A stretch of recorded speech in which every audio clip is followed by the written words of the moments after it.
नमस्कार. आर मालपाणी मतिमंद विद्यालय नांदेडमध्ये आपल्या सगळ्यांचं खूप खूप स्वागत आहे. आज आहे ना, आपण एका फार महत्वाच्या विषयावर बोलणार आहोत. आपली शाळा, आपलं विद्यालय खास आपल्या सगळ्यांसाठी एक खूप महत्वाची माहिती घेऊन आली आहे. आणि ही माहिती आपल्याला एकदम सुरक्षित आणि छान निरोगी राहण्यासाठी मदत करेल. चला बघूया काय आहे ते. अच्छा, मला सांगा, तुम्हा सगळ्यांना उन्हाळा आवडतो का? मला तर खूपच आवडतो. सुट्ट्या मिळतात, खेळायला मिळतं, किती मज्जा येते, बरोबर ना? हो ना, उन्हाळ्यात खेळायला खरंच खूपच मजा येते. पण जेव्हा ऊन खूप जास्त वाढतं ना, तेव्हा आपण सगळ्यांनी स्वतःची थोडीशी काळजी घ्यायलाच पाहिजे. मग आता या कडक उन्हापासून वाचण्यासाठी आपण काय काय करू शकतो? चला, बघूया. खूप सोप्या सोप्या गोष्टी आहेत. सगळ्यात सगळ्यात पहिली आणि महत्वाची गोष्ट म्हणजे पाणी. आपल्याला तहान लागलेली नसली ना, तरीसुद्धा दिवसभरात भरपूर पाणी प्यायचं. आणि हो, त्यासोबत लिंबाचं सरबत किंवा थंडगार ताक, नाहीतर मग फळांचा रस, हे घेतलं ना की एकदम फ्रेश वाटतं. हे बघा बरं, या चित्रामध्ये कसं दाखवलं आहे. दिवसभर असं थोडं थोडं पाणी पीत राहिलं पाहिजे. त्यामुळे काय होतं, आपण एकदम ताजेतवाने राहतो आणि आजारी पडण्याचा धोका पण कमी होतो. आता बोलूया कपड्यांबद्दल. उन्हाळ्यामध्ये ना नेहमी हलके आणि सुती कपडे घालायचे. आणि सगळ्यात महत्त्वाचं, बाहेर जाताना डोकं झाकायला विसरायचं नाही. त्यासाठी छत्री, टोपी किंवा साधा रुमाल काहीही चालेल. बघा, हे चित्र किती छान आहे. अगदी बरोबर समजावतंय. असे हलके कपडे घातले ना की आपल्याला जास्त गरम होत नाही आणि आपण एकदम आरामात खेळू शकतो.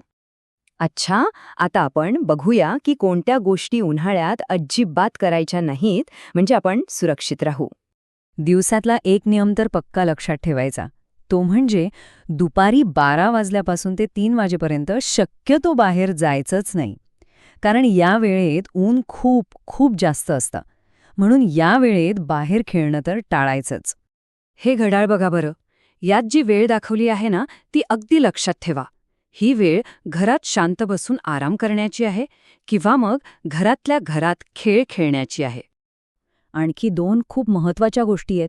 एक म्हणजे अनवाणी बाहेर फिरायचं नाही, कारण उन्हामुळे जमीन खूप तापलेली असते, चटके बसू शकतात. आणि दुसरी गोष्ट म्हणजे बंद गाडीमध्ये कधीही बसायचं नाही, कारण गाडी आतून खूप लवकर आणि खूप जास्त गरम होते. आता बघा, कधी-कधी असं होऊ शकतं की खूप उन्हामुळे आपल्याला थोडं बरं वाटत नाही.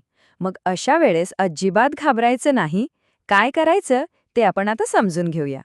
समजा तुमचं डोकं खूप दुखायला लागलं किंवा असं गोल-गोल फिरल्यासारखं वाटून चक्कर आली किंवा मग मळमळायला लागलं, उलटीसारखं वाटलं, तर असं काहीही झालं ना की लगेच घरातल्या मोठ्यांना सांगायचं. असं काही वाटायला लागलं की सगळ्यात पहिलं काम काय करायचं? तर आपल्या आईबाबांना सांगायचं. किंवा शाळेत असाल तर आपल्या सरांना किंवा मॅडमला सांगायचं. मग लगेच जाऊन कुठेतरी सावलीत, थंड ठिकाणी बसायचं. आणि गरज वाटली तर मदतीसाठी फोन करायचा. आणि हा नंबर सगळ्यांनी लक्षात ठेवायचा. 108. 108. जर कोणाला खूप जास्त त्रास होतोय असं वाटलं तर अजिबात घाबरायचं नाही. फक्त या नंबरवर फोन करायचा. मदत अगदी लगेच येते. एक गोष्ट कायम लक्षात ठेवायची की काहीही झालं तरी आपली स्वतःची काळजी घेणं हे सगळ्यात सगळ्यात महत्वाचं आहे, हो की नाही? आपण निरोगी राहिलो तरच सगळं काही छान करू शकतो.